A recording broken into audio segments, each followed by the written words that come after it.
Je vais commencer comme suit. Avez-vous déjà fait de l'impro? Non, ok, yes. Moi, j'en ai déjà fait. Et quelle angoisse à me faire un numéro. Tu vas-tu être drôle? Tu vas-tu être en mix ou en solo? Quel sera le thème? Dans le fond, on se pose beaucoup de questions, mais je me rappelle du dernier numéro qui a mis fin à ma pseudo-carrière. Ça aura au moins répondu à une question. Non, je suis fucking pas drôle, mais pas lourd non plus. Hein? En septembre, on m'a proposé quelque chose de vraiment nice. Occuper le poste de relationniste sonore au Trois-Rives. Yeah! Je fus vraiment touché par la proposition. Travailler à dénicher de nouveaux artistes dans le milieu musical et continuer d'encourager ceux bien présents pour les aider à réaliser une performance dans laquelle ils sont plongés dans un délai accompagné de thème. Seul problème, j'ai décidé d'être soundman en plus. Ce qui fait que plus j'amène d'artistes, plus j'ai de job au niveau sonore. Mais je me suis dit que tout ça valait la peine car après tout, à défaut d'être convaincant en impro, je pourrais peut-être me prouver que je suis peut-être meilleur dans différentes formes d'impro. Encore un petit hic, un petit fuck ou un trouble. Ou comme vous voudrez, oui. Donc, à la place d'avoir une, deux ou trois prestations, comme en impro par exemple, j'en fais en moyenne plus d'une quinzaine. Oh, shit! Aussi simple soit-elle, comme une lecture par exemple que je fais ici, le soundman doit s'adapter en un temps record au style de la voix, à la position de la personne par rapport au micro, au mouvement devant les moniteurs, à l'amplitude de celui-ci, etc. Imaginez un groupe dont tout ce que vous avez entendu est un MP3. Donc, juste une mise en contexte.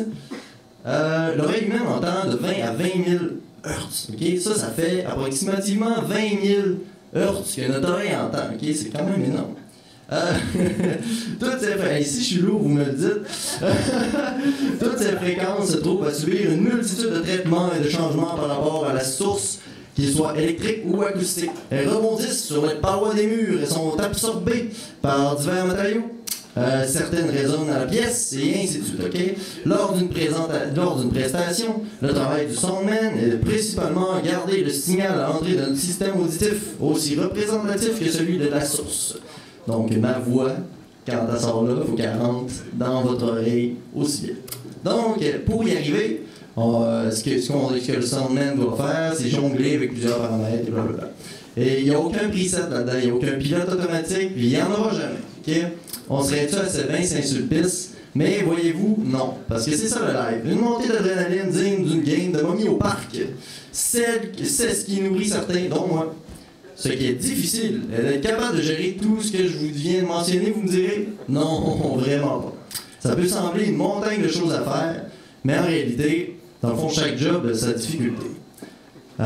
Mais il y a une chose qui complique la donne, par exemple. Une bête bien plus terrifiante que tous vos pires cauchemars. Une bête si grosse et terrible que je me demande comment elle a pu passer par la porte. Oui, oui, croyez-moi, cette bête se nomme... l'ego d'un artiste! Ça, c'est un contrat, par exemple. Je vous dirais que gérer ça, c'est pire que de gérer n'importe quel McDo pendant les sorties des bars. En effet, elle vous prend par surprise avec des expressions telles que « Pourrais-tu me mettre dans l'entrée 2? » Ensuite de ça, ou « Pourquoi je m'entends pas? » Donc, ça, des fois, il y a beaucoup de monde en plus qui sont présents, puis ça sort dans le micro. Ça, c'est un peu plat.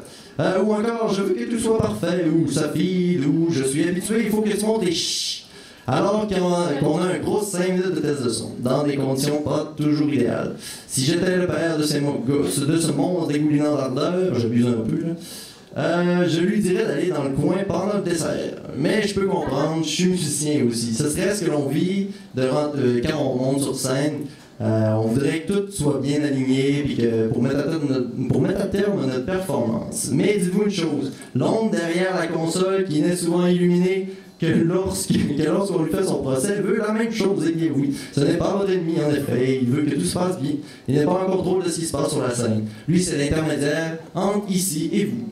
Donc, il arrive que le tech regrette d'avoir accepté tout ce bordel car il est loin d'une machine ou un fil conducteur, contrairement à ce que la croyance populaire inflige. Je pourrais vous en mentionner des trucs illogiques, mais je ne m'attendrai pas là-dessus. Je ne sais pas par là de faire taire toute critique à cet égard, ni de faire pitié, car la critique, il n'y a rien là, et la pitié, c'est un sophisme. La seule chose qui me dérange, c'est ce qui arrive trop souvent dans ce métier sous-estimé et que trop de gens manquent de rigueur. Cette rigueur qui fait que tu peux bien débattre, Cette même rigueur qui fait que tu ne ressembles pas à un animateur de radio poubelle, on peut en nommer, cette rigueur qui souvent te donne raison. Eh bien oui. Et c'est en toute humilité que j'accepte et que j'accepterai chaque erreur que je ferai dans ce métier. Car oui, après tout, on est peut-être un peu meilleur quand on prend le temps de construire nos idées que par impro. Loin d'être des automates dignes d'un film de science-fiction, on est human after all, comme dirait Daft Punk. Merci!